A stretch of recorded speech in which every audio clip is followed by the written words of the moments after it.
So you're an English learner trying to learn new vocabulary. Well, the first thing that you need to realize is that the best way to learn new vocabulary isn't by memorizing long lists of words. It's through stories. Why?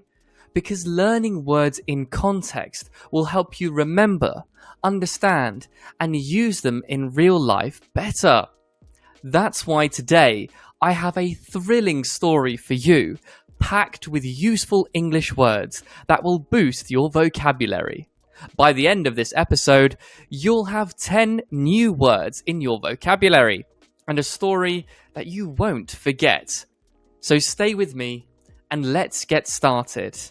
I'm Ash, and this is Learning English Through Stories, part of the Vocabulary Podcast. Before we begin with the story, I would like to give you the 10 key words we are going to be learning in today's episode.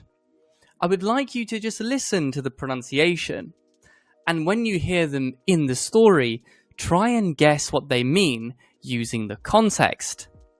The words we are going to be learning today are perplexed, mix-up, concoction, apprehensive, meticulous, commotion, flustered, curt, resolve, and exquisite.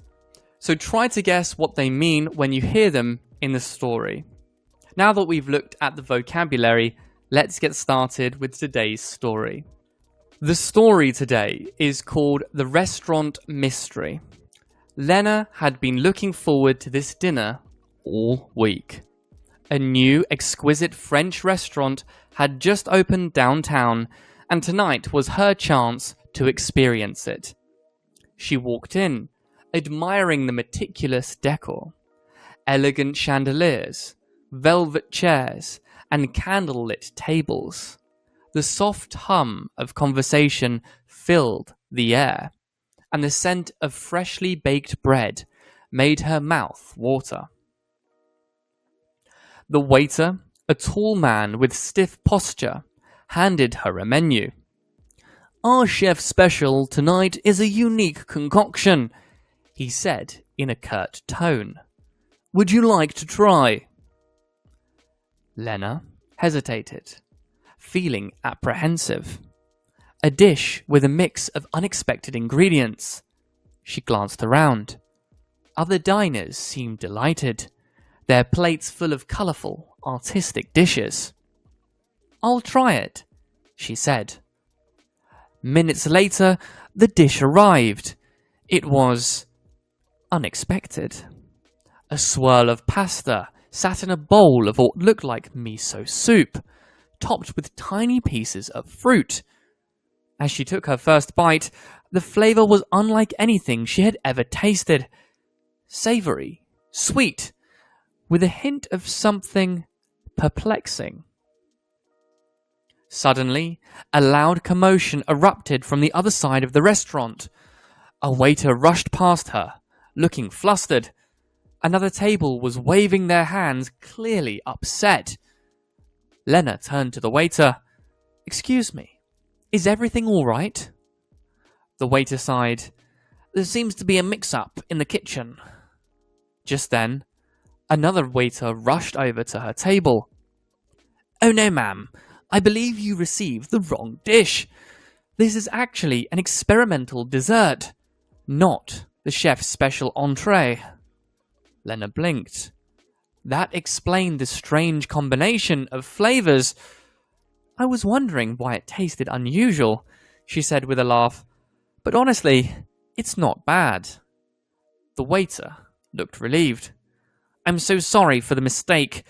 Let me bring you the correct dish right away." As Lena waited, she watched as the kitchen staff scrambled to resolve the chaos.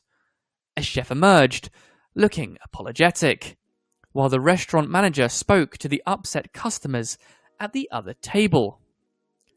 To her right, she overheard a couple whispering, "I think they served the wrong wine to that table," the man murmured.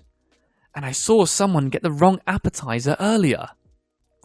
Lena couldn't help but smile. It seemed like she wasn't the only one caught in this evening's confusion.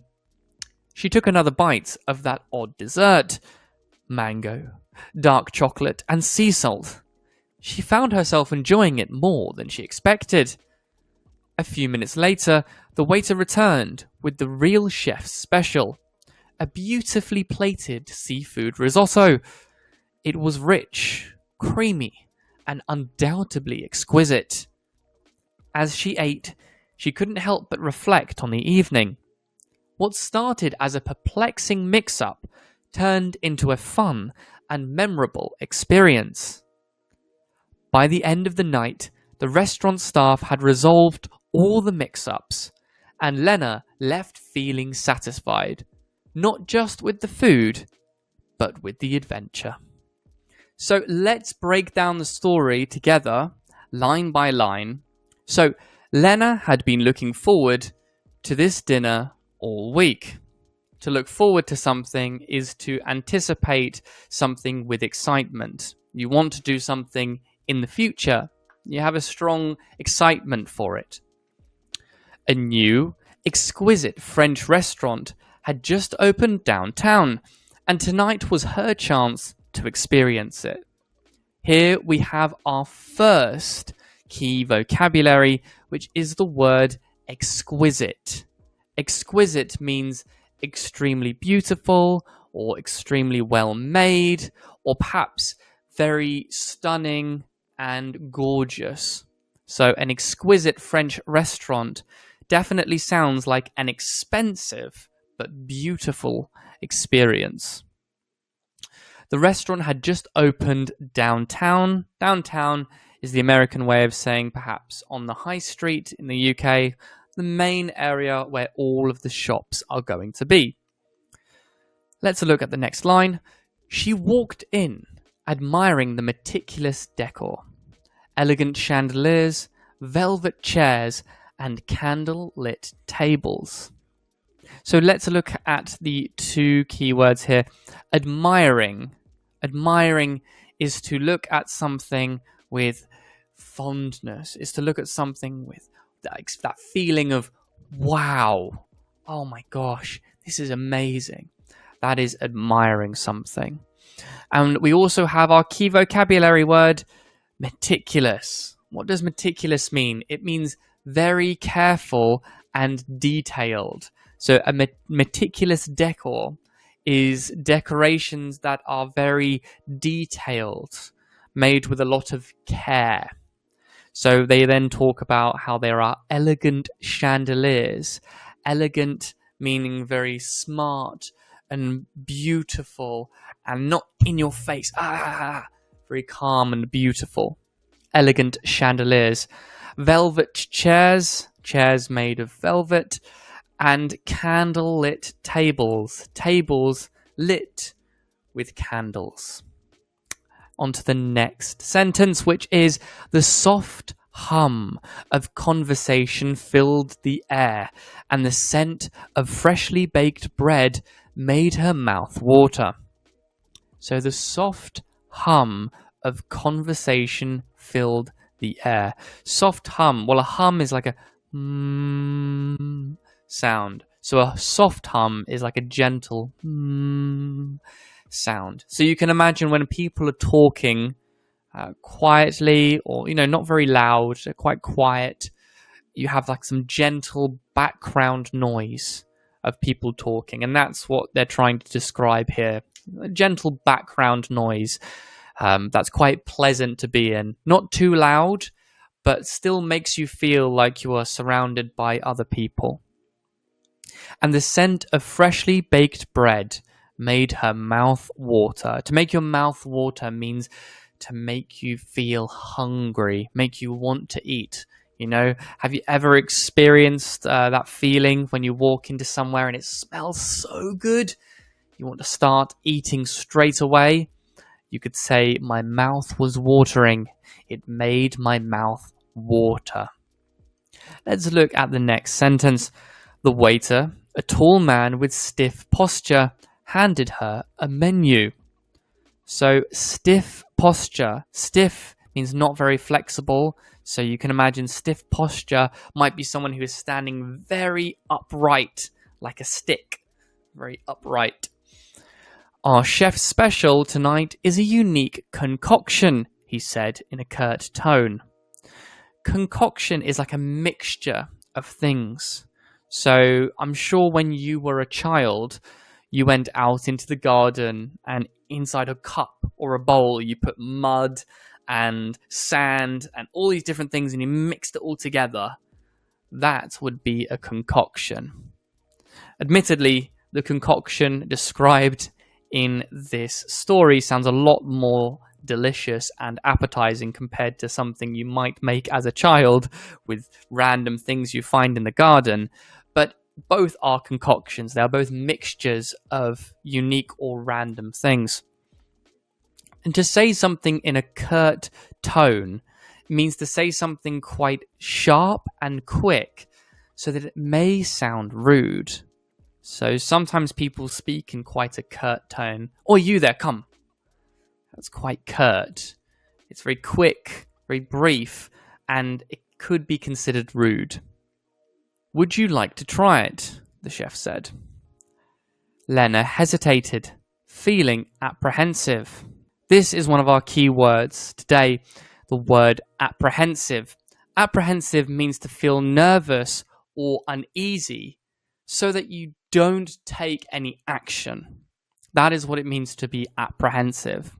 So you're too nervous or you're too worried to do anything. A dish made with a mix of unexpected ingredients. We talked about that, a concoction. She glanced around. To glance is to look quickly. She looked quickly. Other diners seemed delighted, their plates full of colourful artistic dishes. So what she's describing here, the other diners.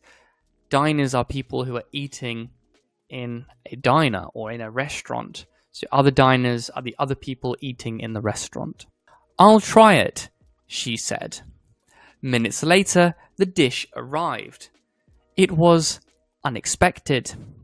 A swirl of pasta sat in a bowl of what looked like miso soup, topped with tiny pieces of fruit. Let's look at that quickly. A swirl of pasta. A swirl is like a spiral shape. So a swirl of pasta makes you think of pasta being spiraled. It sat in a bowl of what looked like miso soup, topped with tiny pieces of fruit. To top something literally just means to put something on top. So these pieces of fruit were on top of the pasta. As she took her first bite, the flavour was unlike anything she had ever tasted. Savoury, sweet, with a hint of something perplexing. So let's look at savoury. Savoury is the opposite of sweet. So sweet things, you think of chocolate, cake, these kind of things. Savoury, you would think of crisps or chips in American English, or things like toast or soup. That's savoury. So salty and perhaps maybe meaty or fatty. With a hint of something perplexing. When you think of perplexing, it means something that is, confusing or uncertain. So something perplexing is something confusing or uncertain. Suddenly, a loud commotion erupted from the other side of the restaurant. A commotion. Commotion is like a loud disturbance. So if you think someone's shouting, oi, oi, oi, that is a commotion. Erupted. I love this verb. So just like you can imagine a volcano erupts, spraying lava, a commotion can also erupt. So from nothing, all of a sudden, everyone starts shouting and screaming. Ah! There we go. It has erupted. A waiter rushed past her, looking flustered. Flustered means to be looking nervous or confused or perhaps a little bit worried or shocked. So the waiter was clearly, shocked by this sudden commotion. Another table was waving their hands, clearly upset. Lena turned to her waiter. "Excuse me, is everything all right?" The waiter sighed. "There seems to be a mix-up in the kitchen." A mix-up. This is another one of our key vocabulary points. A mix-up is a confusion where things are mistakenly swapped.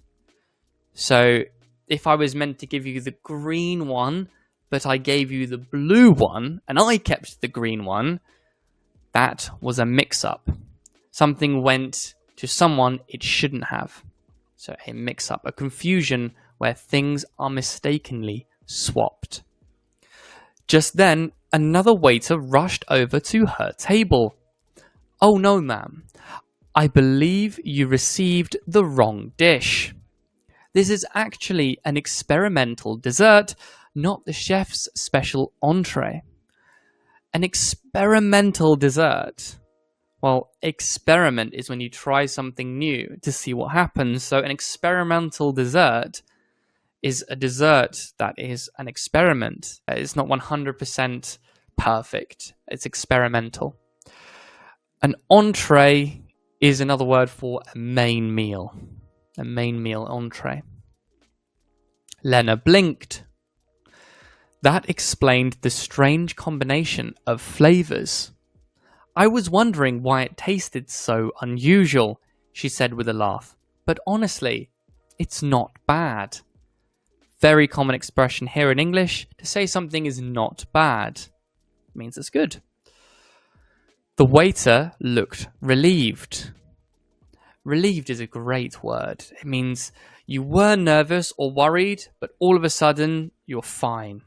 You're not worried anymore. So you go from looking tense to relaxed. So that means you are relieved. A sigh of relief. "I'm so sorry for the mistake. Let me bring you the correct dish right away." Right away means straight away, right now. As Lena waited, she watched as the kitchen staff scrambled to resolve the chaos. Scrambled. If you're scrambling around, you're running around with chaos. You're running around, jumping around, trying to sort something out. To scramble. To resolve is to fix something or find a solution. A chef emerged, looking apologetic, while the restaurant manager spoke to the upset customers at the other table. Looking apologetic. Well, an apology is when you say sorry, so if you look apologetic, it looks like you are sorry. To her right, she overheard a couple whispering. To overhear something is to listen to something that maybe does not involve you. It's like a separate conversation. The couple said, "I think they served the wrong wine to that table," the man murmured. To murmur is to speak a bit like this, quiet, whispery, and you don't really want other people to hear you. He also goes on to say, "And I saw someone get the wrong appetizer too." Lena couldn't help but smile. It seemed like she wasn't the only one caught in this evening's confusion. She took another bite of the odd dessert, mango, dark chocolate, and sea salt, and found herself enjoying it more than she expected. A few minutes later, the waiter returned with the real chef's special, a beautifully plated seafood risotto. It was rich, creamy, and undoubtedly exquisite. So here we have the chef bringing the seafood risotto, the real chef special. It was rich. Rich means it has quite a deep, intense, fatty or salty flavor. Creamy, had a lot of cream in it, and undoubtedly exquisite. So we already looked at exquisite. It means beautiful, stunning, gorgeous, but also in terms of food, it can mean extremely delicious. And so undoubtedly means without any doubts or without any uncertainty, we are 100% sure this tastes exquisite. It tastes very delicious. As she ate, she couldn't help but reflect on the evening. To reflect means to look back on. What started as a perplexing mix-up turned into a fun and memorable experience. Once again, we have our words perplexing, meaning confusing, and mix-up, meaning some things have been mistakenly swapped. By the end of the night, the restaurant staff had resolved all the mix-ups, and Lena left feeling satisfied, not just with the food, but with the adventure. So to resolve the mix-ups means to find a solution or fix the mistakenly swapped items. So that was our story. Let's look at a breakdown of the vocabulary one more time. So we had our first word, which was perplexed. This means to be confused or uncertain. The next word was mix-up. This is a confusion where things are mistakenly swapped. The next word was concoction, a strange or unusual mixture. In the story, the first dish was a concoction. Apprehensive. This is feeling nervous or uneasy. Initially, Lena was quite apprehensive when she was given the menu. Meticulous means very careful and detailed. Commotion means a noisy disturbance. Remember, a commotion erupted on one of the other tables because people had mistakenly been given the wrong wine. Flustered means to be nervous or confused. If you remember, the waiter looked flustered as he tried to fix the situation. Curt means rudely brief or so quick it could be considered rude. And we use this when referring to someone's speech. So we said that the waiter spoke in a curt tone, quite sharp and to the point. To resolve, this is to find a solution to a problem. So they resolved the issue. And finally, we have our word exquisite, which means extremely beautiful, very well made, very well presented, or in the case of food, very delicious. Now that you've learned these words in context within the story, the next step is to make sure you actually practice using them. So write a sentence using one of today's words in the comments section below, and I'll be checking them out to make sure they all sound natural. And if you want an easy way to store and review your new vocabulary, then sign up for the waitlist for Vocadex, my brand new vocabulary app that will be launching very soon. It's 100% free, and the link is in the description below. So thank you so much for watching, and I'll see you in the next episode of the Vocabulary Podcast. Have a fantastic day, and I wish you all the best with your English journey.